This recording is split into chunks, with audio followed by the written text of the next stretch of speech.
So today's, guys, as you can see out here, it is deader than a doornail. That's how it is sometimes with street photography.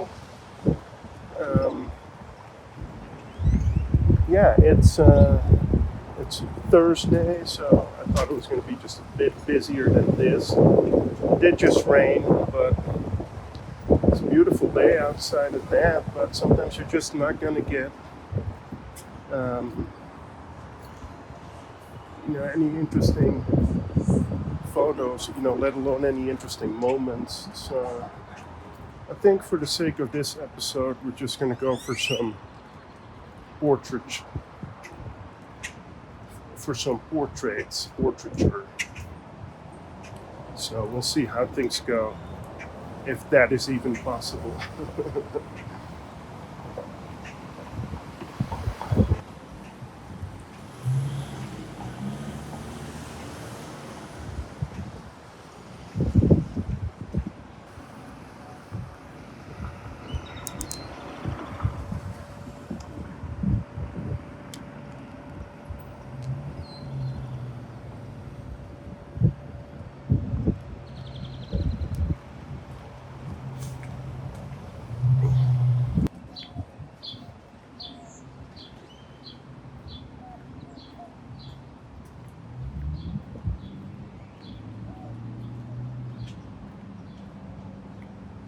Mind if I snap a photo of you?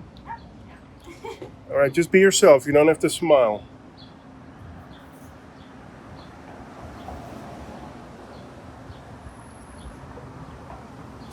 Thank you. Have a good day.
Fellow YouTuber? No, music video. Oh, there you go. Good luck.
Hey, Diana, how are you? Hi, you want me to take this person? No, not today. Sorry.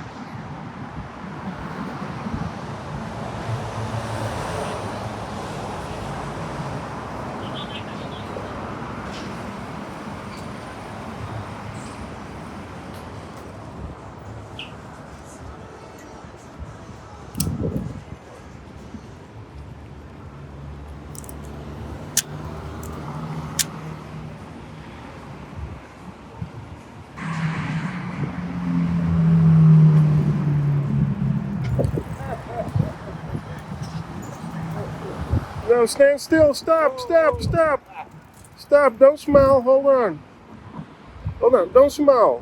Just put your hands on the wheel. Thank you, sir. Thank you. God bless you.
Thank you.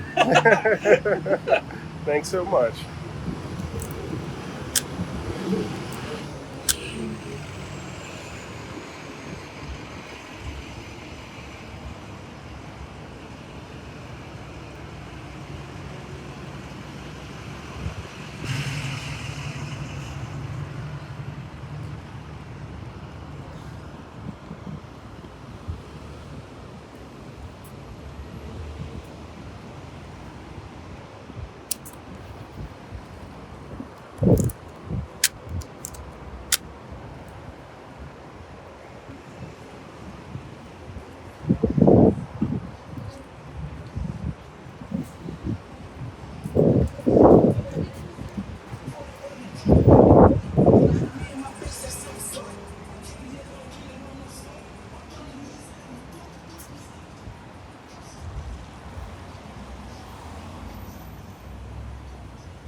Welcome back to the channel, guys, and welcome to all my new followers. I hope everybody's doing great.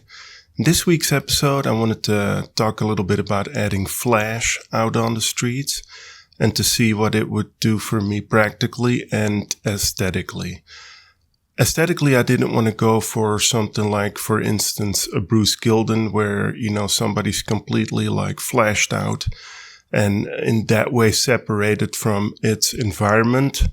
Or their environment, but I just wanted to see what it would do aesthetically.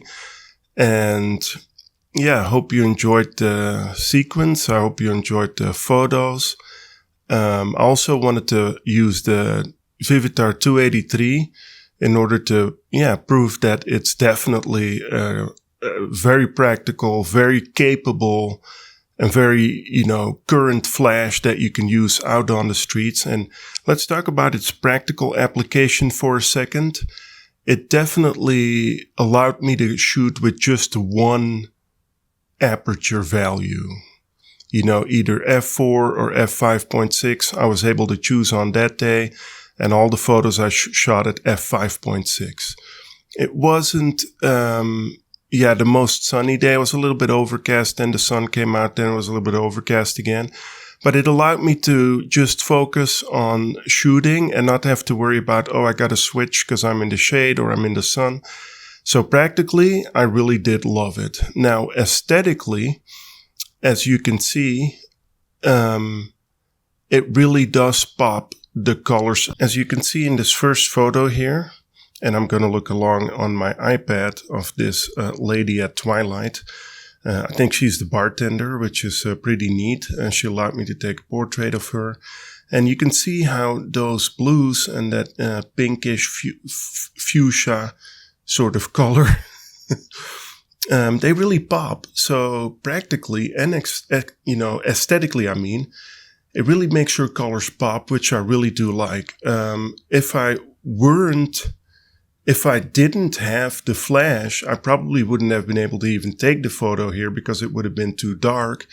I would have had to open up the aperture to the point where, it would have been hard to catch focus, or the colors would have been more dull, less saturated, less contrast.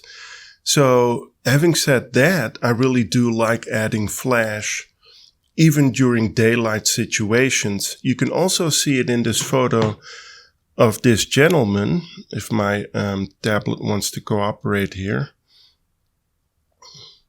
of this gentleman who was carrying some sort of, I don't know what, but I couldn't have taken that picture there without flash. So practically that really helped me out. And another thing that I've noticed is that when you shoot through a window, you can see it in this photo of this gentleman, it really lights up, it takes the reflections away. If you do it at an angle, don't do it straight on because then you will get reflections. But if you do it at an angle, it takes the reflections away and it lights up the subject that sits behind the window, which I really do like about it. So using flash out on the streets has its practical applications. Also, this gentleman on the bicycle, you can see how that yellow, it definitely pops. It gives him a little bit more separation indeed from his environment without kind of overdoing it and without even, for me, I'd like to make sure that flash isn't seen. I'm a bit less strict about that when it comes to street photography. With portraiture, that's a different ball game. But it just separates him nicely from the background. And once again, the real practical application was that I was able to just walk around with one aperture value in the sun and in the shade, and I didn't have to change anything. And that takes away having to think about, what aperture value, blah, blah, blah, this and that. It helps you to completely focus on just shooting, and I really enjoyed that aspect of it. Yeah, the Vivitar 283 is really a flash that, it's proven its worth there. And I wanted to see if this is something I want to continue to do. Yes and no. Probably on an overcast day, because the Kelvin value of a flash is similar to that of sunlight. So you get a much better color profile versus, with film versus shooting on an overcast day. So on an overcast day, I'm definitely open to adding more flash. And that is really it, guys. I hope you enjoyed the video. And love you. And I'll see you in the next one.